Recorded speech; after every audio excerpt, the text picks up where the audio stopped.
নমস্কার, আমার নাম ডক্টর চিরজিৎ দত্ত। আজকে আমরা কথা বলবো নাক, কান, গলা এবং সুইমিং নিয়ে, কিভাবে সেটা রিলেটেড। সুইমিং তো ফ্যান্টাস্টিক এক্সারসাইজ, আর আমাদের গরমের দেশে তো খুবই রিল্যাক্সিংও,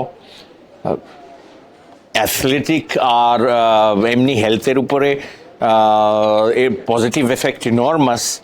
কিন্তু ইএনটি, নাক, কান, গলায় একটা এক টাইম, সবসময় নয়। Swimming is always always encouraged, কিন্তু মাঝে মাঝে সুইমিংয়ের যে এই যে সুইমিং পুলের যে জলটা, স্পেশালি ক্লোরিনেটেড ওয়াটার, ওটার উপরে একটা নেগেটিভ এফেক্ট হলেও হতে পারে।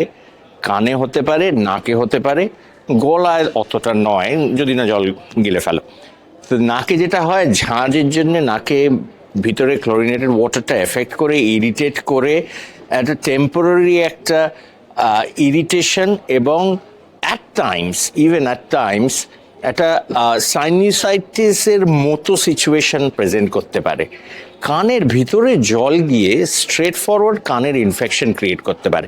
এইগুলোর ব্যাপারে আমাদের জানা উচিত, এবং কিছু প্রিভেন্টিভ মেজার খুব ইজিলি নেওয়া যায়, যেমন কিনা ইয়ার প্লাগ, যেমন কিনা ঠিক technique of swimming.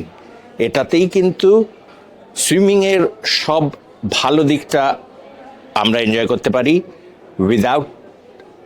without suffering the negative effects of the chlorinated water. Thank you.